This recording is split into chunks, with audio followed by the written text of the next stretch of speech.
மத்தேயு 22:12 வசனம். சிநேகிதனே, நீ கல்யாண வஸ்திரம் இல்லாதவனாய் இங்கே எப்படி வந்தாய் என்று கேட்டான். பேசாமல் இருந்தான்.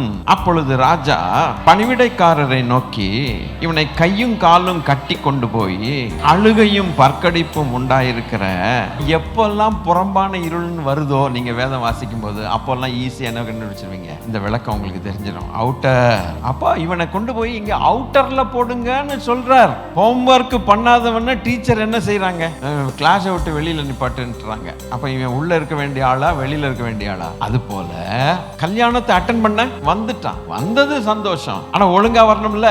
அப்ப வர்றவனு எல்லாருக்கும் ஒரு வஸ்திரம்னு கண்ட ட்ரெஸ்ல கல்யாணத்தை அட்டன் பண்ண யூதருடைய முறைமை. அது பார்த்தார், இவன் கல்யாண வஸ்திரம் இல்லாம ஒருத்தவன். அவர் எல்லாரையும் பார்க்கிறார். எப்படிரா நீ வந்தன்னு கேட்கிறாரு. அனுப்பினவனை கேட்கல. ஆண்டவருடைய ஊழியக்காரர்கள் காரியங்களை சொல்லிட்டே இருப்பான்.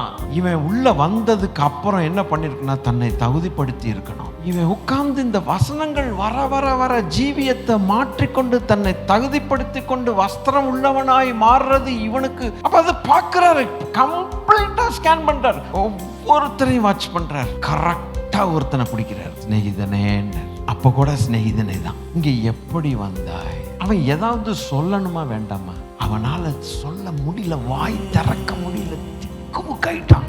சியோனில் இருக்கக்கூடிய பாவிகளுக்கு நடுக்கம் பிடிக்கிறதுன்னு போட்டு. அவங்க பாவிகள் வேற இல்ல, சியோனில் இருக்கிறாங்க பாவிகள்.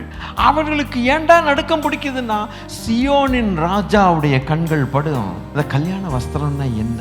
வெளிப்படுத்தினல் 19:7 வசனம். நாம் சந்தோஷப்பட்டு அவருக்கு துதி செலுத்த கடவோம். ஆட்டுக்குட்டியானவருடைய கல்யாணம் வந்தது, அவருடைய மனைவி தன்னை ஆயத்தம் பண்ணினாள் என்று. அப்ப இங்கேயும் ஒரு கல்யாணம். அப்ப தன்னுடைய மனைவி தன்னை, அப்ப மனைவியுடைய பொறுப்பாக பார்க்கலையோ? அதுக்கு அடுத்த வசனத்துல என்ன சொல்லப்பட்டிருக்கிறது? சுத்தமும் பிரகாசமுமான மெல்லிய வஸ்திரம் தரித்து கொள்ளும்படி அவளுக்கு அளிக்கப்பட்டது. அந்த மெல்லிய வஸ்திரம் பரிசுத்தவான்களுடைய நீதி. பரிசுத்தவான்களுடைய நீதியின் வாழ்க்கை அவர்களுக்கு வஸ்திரமாக மாறியது. அந்த நீதி கர்த்தராகிய இயேசு கிறிஸ்துவே நமக்கு நீதியும் மீட்பும் பரிசுத்தமும் ஞானமும் ஆனார். தன் சுய நீதி அல்ல, அது அழுக்கான கந்தை. இயேசு கிறிஸ்துவின் நீதிகளை நடப்பித்த பரிசுத்தவான்கள் தான் கல்யாண வஸ்திரத்தோடு இருக்கிறவர்களுக்கு அர்த்தம். உன் நீதியோ அழுக்கான கந்தை.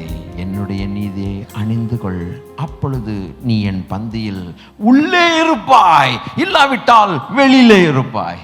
அவருடைய நீதி, அவருடைய கட்டளை